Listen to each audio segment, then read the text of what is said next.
Iran America 15 रोज़ की जंग और इस जंग में ईरान ने मशरक़ वस्ता में मौजूद अमरीकी एयर बेसिस को तहस नहस कर दिया। लेकिन ईरानी हमलों के हवाले से एक ऐसा इंकशाफ सामने आया है जिसने दुनिया भर को हैरान करके रख दिया है। ईरान के इन हमलों में अमरीकी एयर बेसिस कैसे तबाह हुई, इस बारे में अज़हर अली ख़ान से बात करते हैं। अज़हर भाई, ईरान ताक ताक कर हमले करता रहा, अमेरिका उन हमलों को रोक ही नहीं पाया। एक अहम इंकशाफ, क्यों इन हमलों को अमेरिका रोक नहीं पाया, वो अहम इंकशाफ क्या है?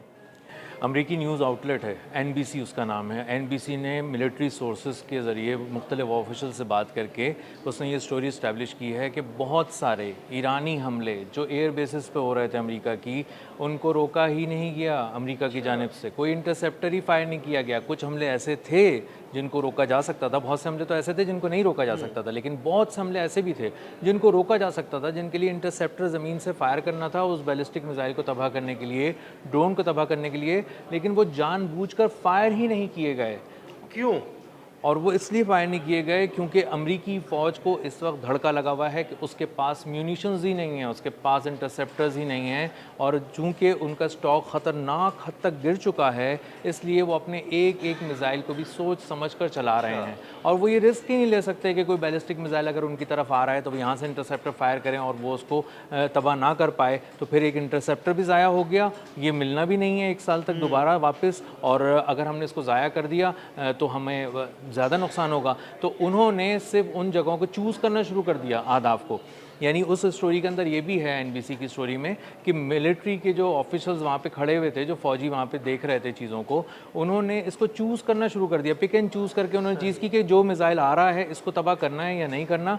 ये मिसाइल अमरीकी फ़ौजियों की रिहाइश गाहों की तरफ अगर आ रहा है तो उसको तबाह किया जाए, बाकी असासों की खैर। गाहों को, यानी सिर्फ रिहाइश गाहों को बचाने की कोशिश की गई, अपने फौजियों को बचाने की कोशिश की गई, अपने असासों को बचाने की कोशिश नहीं की गई। इन हमलों में कोई रडार नहीं बचा, कोई फ़िज़ाई दिफाई निज़ाम नहीं बचा, कई तैयारे तबाह हो गए, यानी उन्हें तबाह होने दिया गया, सिर्फ अपने फौजियों को बचाया गया। जी, उन्होंने देखा कि हमें अहदाफ तो हम नहीं बचा सकेंगे क्योंकि बड़ी तादाद में अर्श ड्रोन्स आ रहे हैं, बैलिस्टिक मिसाइल आ रहा है, और बैलिस्टिक मिसाइल खैबर शिकन 19,500 किलोमीटर फ़ी घंटा की रफ्तार से एक मिसाइल चलता हुआ आ रहा है, उड़ता हुआ आ रहा है। और इसका मतलब ये है कि वो अपने उसने तय कर लिया है अपने वहीं से ईरान से कि मैं तो जाके बर्बाद करूँगा इस रफ्तार के साथ। तो जब वो 1500 किलो तक वॉर हेड लेकर आ रहा है तकरीबन, तो इसका मतलब है वो एक के साथ 3 फ्री लेके जाएगा अपने अहदाफ। तो वो बड़े पैमाने पर तबाही मचा रहा है। अब उसको रोकने के लिए वो ये देख रहे थे कि इसकी ट्रेजेक्ट्री कहाँ पे बन रही है, क्या ये रिहाइश गाहों के ऊपर गिरेगा। क्योंकि इस बार ईरान ने किया ये है कि उसने हैरान इस तरह से किया है, जो होश उड़ाए हैं असल में अमरीकी हुक्काम के, वो इस तरह उड़ाए हैं कि उसने हमला किया है रिहाइश गाहों पे, जो उनकी एकोमोडेशन से उनको निशाना बनाया। और पहली बार हम देख रहे हैं कि ईरान दावा कर रहा है कि 200 अमरीकी फ़ौजी उसने हलाक कर दिए हैं। दावा कर रहा है 200 अमरीकी फ़ौजियों के हलाक करने का, उसके अलावा उसने रिहाइश गाहों को निशाना बनाया है। तो बहुत सारे अमरीकी फ़ौजी जो है ना, अपनी रिहाइश गाह छोड़ के मशरिक़ वस्ता के जो आम आवाम के इलाके हैं ना, रिहायशी इलाके हैं, उनमें जाकर छुपना शुरू हो गए हैं। जी बिल्कुल ऐसे ही है, शहरी आबादियों में जाके छुपना शुरू हो गए हैं, और उनको अब समझ में नहीं आ रहा कि हम कहाँ जाएं, क्योंकि वो कहाँ जा सकते हैं अभी। वो सबसे महफूज तरीन दुनिया की जगह पे थे, अमेरिका की बेस पे, और वो बेस जो थी वो बेसिकली बेस कहते हैं तो हमें लगता है कि कोई बड़ी सी जगह होगी। वो पूरा एक शहर होता है जहाँ एक से दूसरी जगह जाने के लिए तेज़ रफ्तार गाड़ियाँ चाहिए होती हैं, और अगर इतनी बड़े पैमाने पे पूरी बेसिस तबाह की जा रही हैं तो इसकी आप मैग्नीट्यूड का, इसकी ग्रेविटी का, इसकी वसअतों का अंदाज़ा लगाएं कि हमले किस तरह किए जा रहे थे। तो वो ये कह रहे हैं कि जो एकोमोडेशंस उड़ाई जा रही थी और उनमें फ़ौजियों की को निशाना बनाया जा रहा था ईरान की जानिब से, तो उन्हीं चीज़ों को, जो ट्रेजेक्ट्री उस तरफ बन रही थी, सिर्फ उन्हीं को रोकने की कोशिश कर रहा था। उसी के लिए इंटरसेप्टर फायर किए गए। लेकिन किसके लिए फायर नहीं किए गए? कमांड एंड कंट्रोल सेंटर्स, इतने बड़े बड़े मिलियंस ऑफ डॉलर्स के। इसी के साथ साथ 11 तैयारे, हेलीकॉप्टर्स, ड्रोन्स, जो ये पानी में चलने वाले ड्रोन्स होते हैं उसको भी, और जो पानी में समंदर में लगे हुए रडार्स हैं, और बहुत दूर के अर्ली वार्निंग और सबसे बड़ी बात है कि वेयर हाउसेस तबाह कर दिए गए। वेयर हाउसेस तबाह कर दिए गए और उनमें रखा हुआ सामान खत्म हो गया, और वो लार्ज स्केल के वेयर हाउसेस थे। जब हमें डिटेल्स पहले मिलना शुरू हो गई थी तो अंदाज़ा होता था कि 10 MQ-9 रीपर ड्रोन उड़ा दिए और उसके साथ साथ उन्होंने एक बड़े वेयर हाउस पर हमला किया और उसको स्पेसिफाई भी किया, मतलब स्पेसिफिकली बताया कि ये बड़ा वेयर हाउस था।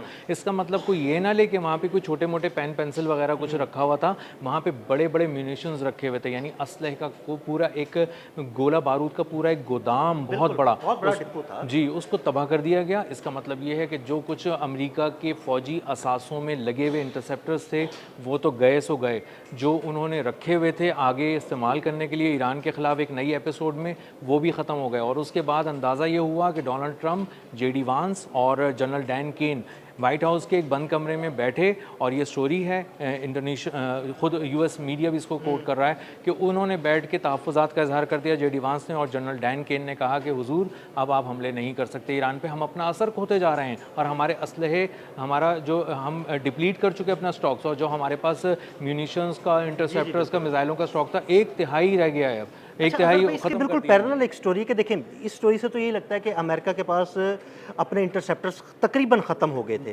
लेकिन इसके पैरेलल स्टोरी ये है कि ट्रंप ये साहब ये कह रहे हैं जनाब नहीं, हमारे पास तो बहुत असला मौजूद है, ऐसी कोई बात नहीं है, हम हमारी मुल्क की तारीख में सबसे ज़्यादा असला इस वक्त हमारे पास मौजूद है, और ये खबरें गलत है कि हमारे पास असले के ज़खायर जो है ना वो कम हो गए थे। देखें, अब ये आके ना वो सामने आके भी बात करना शुरू हो गए। कुछ मिलिट्री कमांडर्स ने ये बात मुख्तलिफ जगह पे ब्रीफिंग के दौरान ऑन रिकॉर्ड कही है कि हमारे पास म्यूनिशंस नहीं है, हमारे पास इंटरसेप्टर्स नहीं है, हमारे पास बहुत सा ऐसा असला नहीं है जो ईरान के खिलाफ जंग में इस्तेमाल हो रहा है। और यही वजह है, कुछ अचंभे की बात नहीं कि पिछले 2-3 रोज़ के दौरान ईरान पर कोई हमला नहीं किया डोनाल्ड ट्रंप ने। और शायद यही वजह है कि एकदम अचानक जो है ना वो ट्रंप मुज़ाकरात की मेज़ पर दोबारा आने की बातें कर रहे हैं, शायद यही वजह है। जी, अब वो कह रहे हैं अमन को मौका देना चाह रहा हूँ। वो पिछले 15 रोज़ के दौरान जब आपकी पिटाई हो रही थी तब आपको अंदाज़ा नहीं था, आप समझ रहे थे कि आप ईरान को तबाह करने चले हैं, तब आप अमन को मौका नहीं देना चाह रहे थे, तब आप तबाह करना चाह रहे थे। आप कह रहे थे मैंने ईरान के कमांड एंड कंट्रोल सेंटर्स उड़ा दिए, और उसके बावजूद जब वो कमांड एंड कंट्रोल सेंटर अगर उड़ गए और वो वाकई तबाह हो गए, तो उसके बाद अबनाए हुर्मुज़ पे ईरान की गिरफ्त टूटती क्यों नहीं है? और ईरान पिछले 2 रोज़ के दौरान 10 वेसल्स को उसने वापस भेज दिया, वार्निंग शॉट्स, और अब उसको क्रूज मिसाइल और एक वेसल जो है वो बारूदी सुरंग से भी टकराया है। जी, वो बारूदी सुरंग से टकराई और उसको नुकसान पहुंचा, तो उसको अंदाज़ा हुआ कि मैं जिस रूट पर आ गया था वो ईरान का डेजिग्नेटेड रूट नहीं था, अब मुझे जो वहाँ से गुजरेगा वो खुद ब खुद तबाह होगा, ईरान को कुछ करने की ज़रूरत नहीं। तो ईरान इतना ताकतवर है कि वो वार्निंग शॉट्स फायर करता है, कहता है मैं यहाँ बैठा हुआ हूँ, याद है ना? तो वो कहते हैं हाँ याद है, और वो सारे जो होशियारी से नेविगेटर्स ऑफ करके आ रहे होते थे, ट्रांसपॉन्डर्स, वो सारे वेसल्स वापस चले गए। अमेरिका यहाँ मौजूद है, अपने बहरी बेड़ों के साथ मौजूद है, अपनी फुल माइट के साथ मौजूद है, और उसके बावजूद कुछ नहीं कर पा रहा। बिल्कुल ऐसे ही है। अच्छा अज़र भाई, ट्रंप के दावे के बावजूद जो सारी सूरत हाल और सारा सिनेरियो बन रहा है कि अमेरिका के पास वाकई इंटरसेप्टर्स ख़त्म हो चुके हैं, अमेरिका के पास असला ख़त्म हो चुका है, मशरिक़ वस्ता से उसने अपने जंगी जहाज़ मूव कर लिए हैं और अब वो मुज़ाकरात की टेबल पर आ चुका है, तो इसका वाज़े और साफ मतलब तो यही है कि भाई ये सारी चीज़ें ख़त्म हो चुकी हैं और वो दोबारा चाहता है कि मुज़ाकरात हो जाएँ, या वो इन मुज़ाकरात की आड़ में एक दफ़ा फिर अपनी बेसिस पर असला पहुँचाना चाहता है। अमेरिका 2 चीज़ें कर रहा है। अमेरिका को सबसे पहले ये धड़का लग गया है कि हम ईरान के साथ नई एपिसोड में बहुत देर तक नहीं टिक सकेंगे, कोई जंग हमने छेड़ दी तो कितने दिन चलाएंगे उसको। दूसरी बात ये कि वो चाह रहे हैं कि जो कुछ बचा कुछ ही चीज़ है, कोई यूरोप में रखी है, कुछ और रखी है, तो उसको रीलोकेट करें, उसको यहाँ लेकर आएँ। यहाँ लाएंगे तो रखेंगे कहाँ? उन्हीं अमरीकी बेसिस पे जो पहले से तबाह हुई हैं, और वहाँ रडार्स भी नहीं हैं, तो इसका मतलब ये कि आप नई चीज़ लाके उसको भी तबाह कराना चाहते हैं। तो डोनाल्ड ट्रंप को अब अंदाज़ा हो गया, वो ट्रुथ सोशल खेल रहे हैं सब, और वहाँ पे जाके पोस्ट कर रहे हैं और बता रहे हैं कि हमारे पास बहुत स्टॉक्स हैं। ये आपसे पूछा किसने था कि बहुत स्टॉक्स हैं? अगर आप कॉन्फिडेंट हैं तो आप क्यों बताते फिर रहे हैं लोगों को कि मेरे पास बहुत सारे स्टॉक? और कॉन्फिडेंट है तो मत बताएं लोगों को कि भाई मेरे पास इतना असला, इतने इंटरसेप्टर्स मौजूद हैं, मुकाबला करें फिर ईरान के मिसाइलों का मुकाबला करें, अपने एयर बेसिस को बचाएं, उनके मिसाइलों को अपने इंटरसेप्टर्स से तबाह करें। बिल्कुल। और मिलिट्री अलाइनमेंट क्यों चेंज कर रहे हैं आप मशरिक़ वस्ता के अंदर? अपनी चीज़ें उठा उठा के क्यों लेके जा रहे हैं? और फिर चाइना और रशिया मुस्कुरा के नहीं देख रहा है आपको कि आपके पास कुछ नहीं है? आपको किसी को एक आम आदमी को तो बताने की ज़रूरत ही नहीं कि आपके पास इंटरसेप्टर हैं या नहीं। आपको तो असल में चाइना, रशिया, बड़ी बड़ी ताकतों को बताना है, और उनको पता है, वो अपनी सैटेलाइट से 4K वीडियोज़ में देख रहे हैं, उनको पता है कुछ नहीं है आपके पास। तो इसका मतलब ये है, और अंधे को भी नज़र आ रहा है ना कि आप नहीं हमला कर पा रहे। ईरान के साथ आप अचानक एकदम रुक गए। आप तो रोज़ाना बताते थे कि हमने पूरी रात गज़ब ढाया ईरान के ऊपर, अचानक आपने 12वें-13वें दिन के बाद कुछ बताना ही छोड़ दिया। पिछले 2-3 दिन गुजर गए और अब दुनिया ये कह रही है कि क्यों हमले रोक दिए, तो आपको अचानक याद आया कि वो अमन को भी तो एक मौका देना था। था, बहुत दिन हो गए उनको मौका नहीं दिया। तो अब ये सारी बातें हैं ना, लोग अब डोनाल्ड ट्रंप को बहुत अच्छी तरह समझ गए हैं, अमेरिका को समझ गए हैं। उनके खुद अपने सीरियस मिलिट्री एनालिस्ट ये कह रहे हैं कि आप हवा में तीर चलाते हैं, आप कुछ भी करते हैं, आप चीज़ों को आजमाने की कोशिश कर रहे हैं कि मैं देखूं कि मैं और कौन सी मेरी मिलिट्री स्ट्रैटेजी चलती है कि नहीं। आपके पास कुछ ठोस नहीं है, ईरान को आप नहीं तोड़ सके, ना ही तोड़ने के लिए आपके पास कोई जामे हिकमत अमली है, और पूरी दुनिया आपकी मिलिट्री की को पिघलते हुए देखकर उसका तमाशा देख रही है। बिल्कुल, बहुत शुक्रिया अज़हर भाई ने बड़ी तफसील के साथ इस सारे मामले पर रोशनी डाली। मज़ीद अपडेट्स के लिए हमें फॉलो करते रहें। अदील अहमद और अज़हर अली खान को इजाज़त दीजिएगा। अल्लाह हाफ़िज़।